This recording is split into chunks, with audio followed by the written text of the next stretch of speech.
Hello,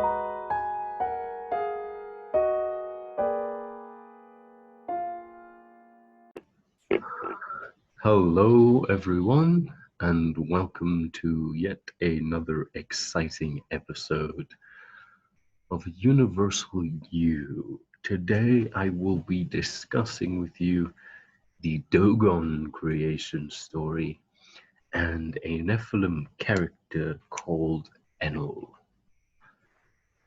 In the previous videos, I've been discussing the conception of humanity, and this video is kind of a sidebar from that. I'm going to be continuing with the origins of humanity in the video after this, but the information I'm about to share with you is crucial to understanding something that happened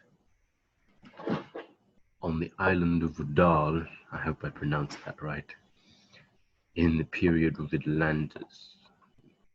And I think it's also just very interesting. All right, here we go. First of all, I'd like to share with you verbatim the Dogon creation story. All right. According to the Dogon tribe, a ship came to this planet and they landed in the water, and these fish beings came out of the water and enacted civilization. That's the Dogon creation story. There's a glyph they have which shows a dolphin-like image, and it's above the water. It's breathing air. And this creation story for quite some time has been viewed as rather obscene, but the Dogons have a lot of other information, like the Sumerians of old have. For instance, the precession of the equinoxes and the exact location of the Sirius star system and what have you. All right, that needs to be shared before I continue. Now let's talk about Enil. All right. Enil is the head of the galactic expedition to Earth. All right. Now, in correlation with the Dogon creation story, he landed in the waters. Keep in mind that Nephilim apparently have the ability to change their form. Anyway, why did he land in the ocean? This is why. Because the dolphins and the whales live in the ocean, and at that juncture in time, and perhaps currently, the dolphins and the whales are the highest consciousness on the planet.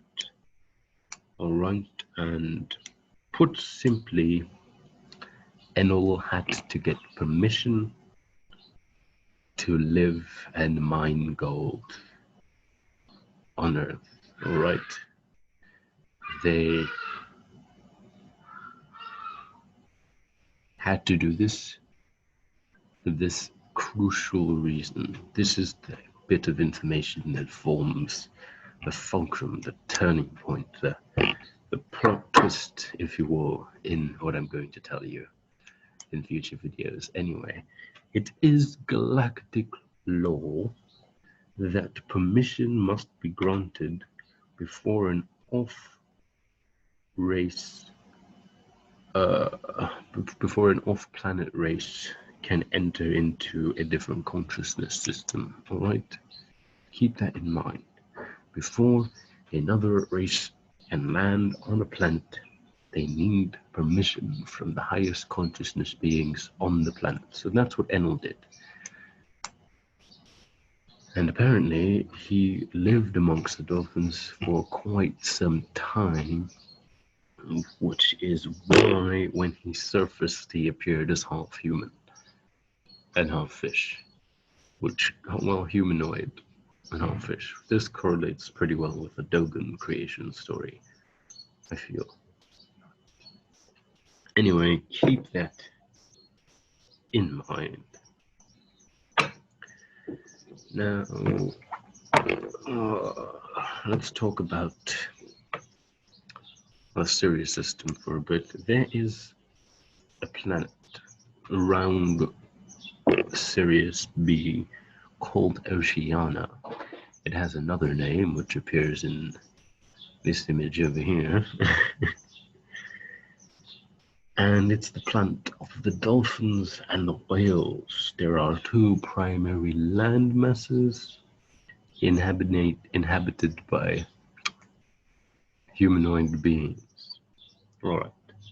Simply put, Enil had to make contact with the Sirian aspect of this planet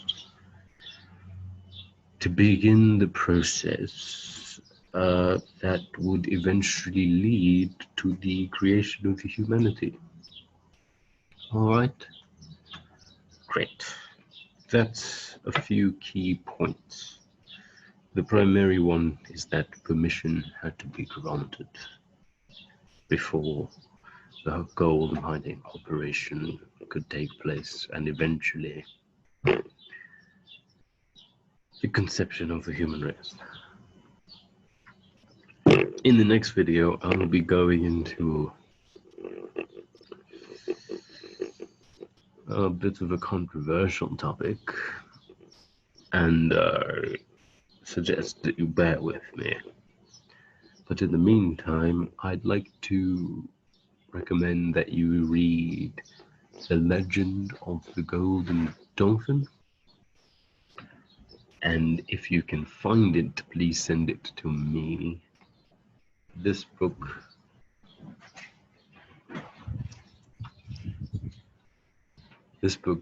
illustrates the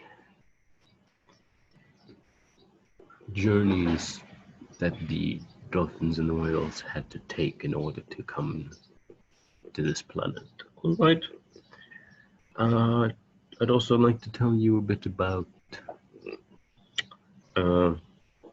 dolphin birthing. Yeah, that's a thing. Apparently, dolphins make very good birthing mothers. They have the ability to emanate light frequencies, and in particular, they emanate the gold light frequency, which assists greatly in childbirth. And I suggest that you look that up too, because, put rather lightly, the experience of childbirth in the circumstance of dolphin birthing is pleasurable. All right. Thank you for watching. As always, love yourselves and stay tuned. Oh, and in terms of the astral projection series, I may be adding a few more things to that in the future. I'll let you know how that progresses. Love yourselves.